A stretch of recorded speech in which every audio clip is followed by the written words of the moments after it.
हम village to village का programme भी करके लोगों में जागृति भी पैदा करेंगे, इन कृषि कानूनों के बारे में विस्तार से बताएंगे भी।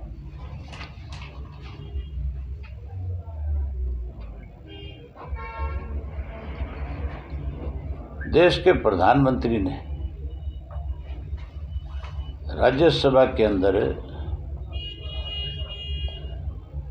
किस तरह से गुमराह करने के लिए एक बात कही कि हम एमएसपी दे रहे थे, एमएसपी देंगे, आगे भी एमएसपी को जारी रखेंगे। एमएसपी थी, एमएसपी है, एमएसपी देंगे।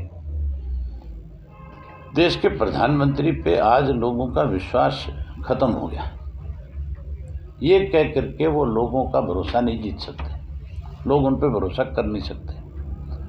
उन्होंने तो 15 लाख रुपए देने की बात करी थी, उन्होंने 2 करोड़ रोजगार देने की बात करी थी, नौकरी देने की बात करी थी युवक। कृषि के लिए जो है, किसान के लिए विशेष रूप से कहा था कि स्वामीनाथन की रिपोर्ट को लागू करेंगे। ये भी कहा था कि लागत मूल्य से किसान को 50% ज़्यादा देंगे,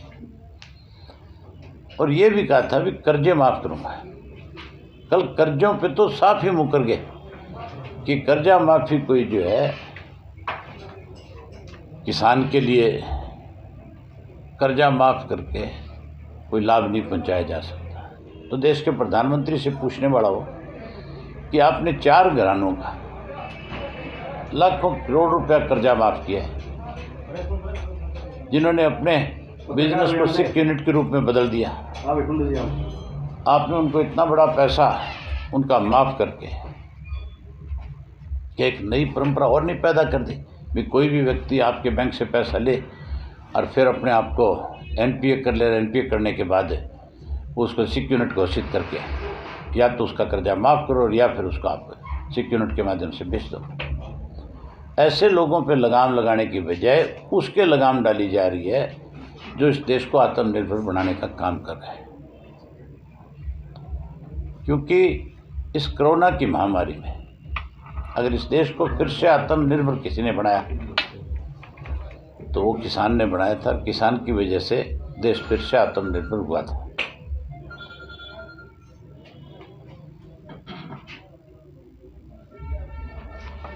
अभी कल राज्यसभा में जिस तरह से प्रधानमंत्री जी का जो पूरा व्यक्तित्व रहा उनका 1.5 घंटे का, ऐसा महसूस ही नहीं हुआ, उनको लगा ही नहीं कि देश में कोई किसान आंदोलन चल भी रहा। उन्होंने इस तरह से अनभिज्ञता से जताई।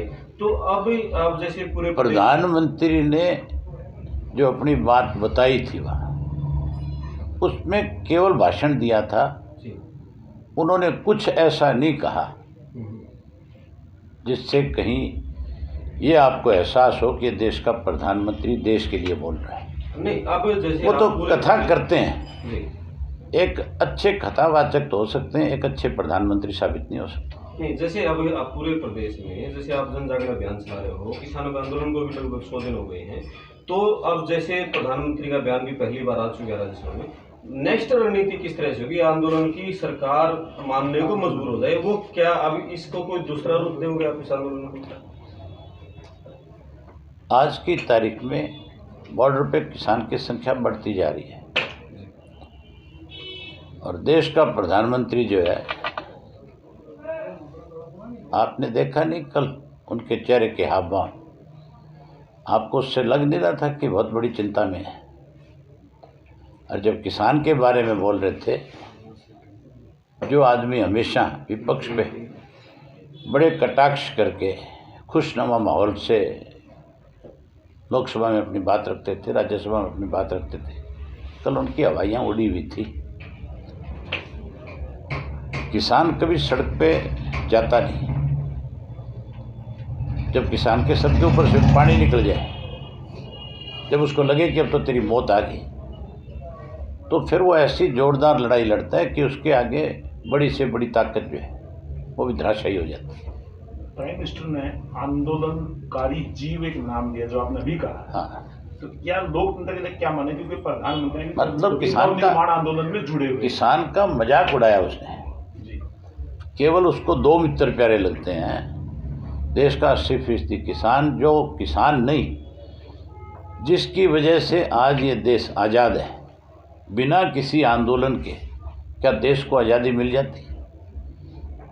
जो ये कहता है कि आंदोलन अब जो है कोई मायना नहीं रखता है, क्योंकि ये कभी आंदोलन के हिस्से नहीं। इनसे पूछने वाला हो भी आपने कह दिया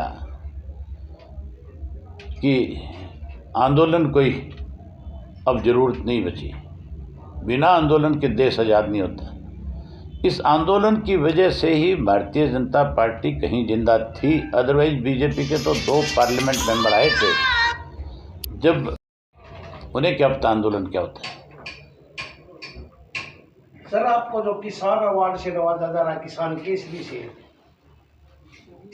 इसके बारे में क्या है? मुझे कोई अवार्ड नहीं चाहिए, मुझे कोई सम्मान नहीं चाहिए। इसके लिए मैंने अपनी जिम्मेवारी निभाई है और मैं उससे संतुष्ट हूँ।